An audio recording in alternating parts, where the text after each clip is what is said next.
scientism, and its way of mechanizing life and society and turning humans and the individual into units of measurement, right?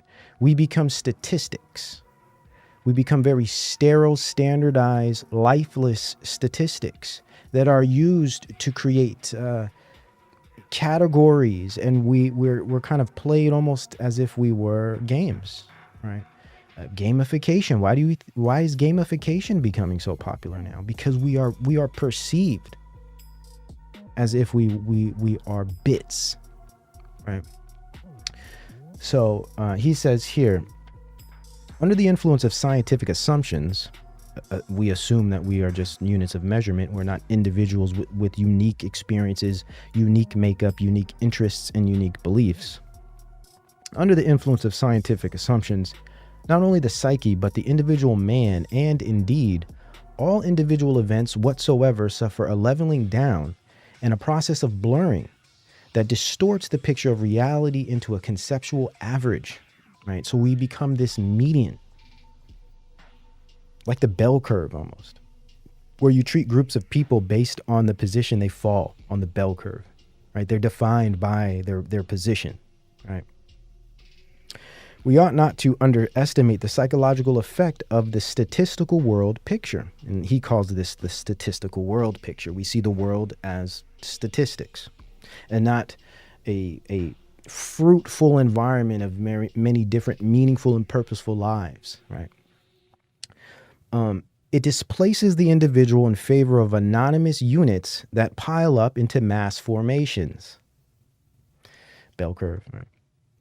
Science supplies us with, instead of the concrete individual, the names of organizations, and at the highest point, the abstract idea of the state. Right? No longer are we individuals living a real world with real lives, but we are all units, measurements being controlled by this abstract thing called a state. Most people couldn't even tell you what the state actually is. And that's how they're able to gain so much power, because they are so abstract and elusive. At the highest point, the abstract idea of the state as the principle of political reality.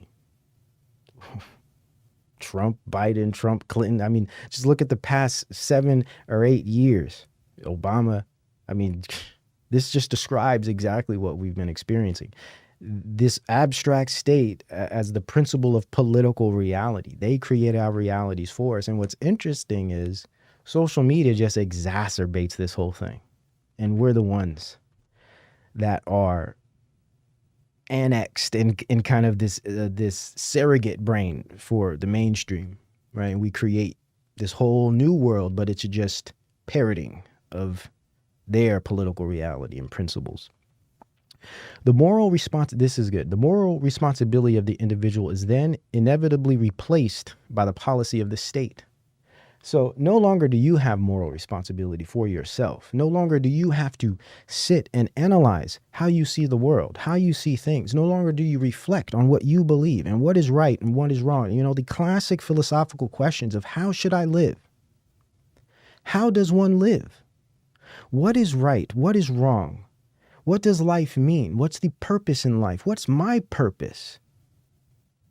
These questions, people think the only reason you would even hear these types of questions is because you're reading some old book that no one cares about anymore. These concepts have completely disappeared on this so-called planet, right? The moral responsibility of the individual is then inevitably replaced by the policy of the state. Instead of moral and mental differentiation of the individual, you have public welfare and the raising of the living standard. The goal and meaning of individual life, which is the only real life, the goal and meaning of the individual no longer lie in the individual development, but in the policy of the state. Oh man, that's a hard hitter. No longer are we guiding our lives in this world, right? Earthly, speaking earthly here, our decision making, right? Our belief systems, right? That which guides our behaviors day to day. It's no longer something that comes from us. Our, thought processes and wrestling of concepts and ideas or faith, right? No longer is it coming from these things. It's coming from the state. The state is now handing down our matrix, within we live.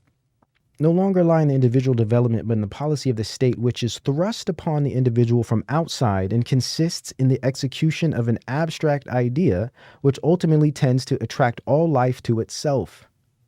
The individual is increasingly deprived of the moral decision as to how he should live his own life, and instead is ruled, fed, clothed, and educated as a social unit, accommodated in the appropriate housing unit, and amused in accordance with the standards that give pleasure and satisfaction to the masses.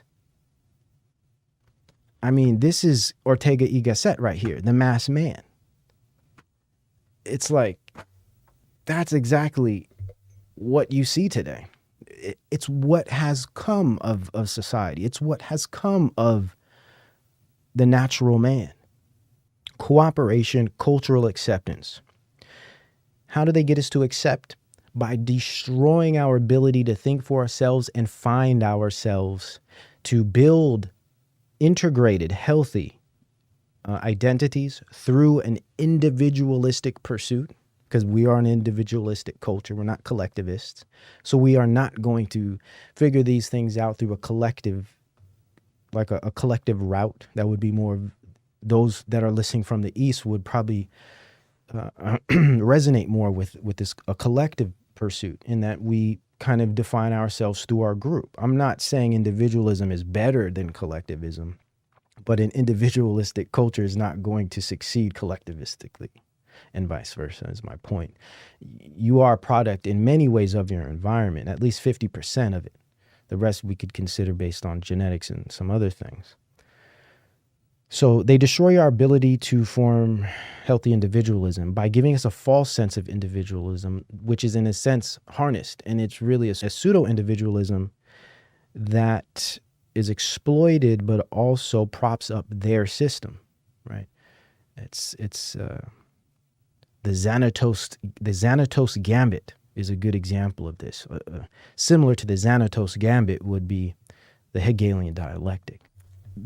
So we have the pseudo-individuals, pseudo-collective, right? You look at the left, look at the right.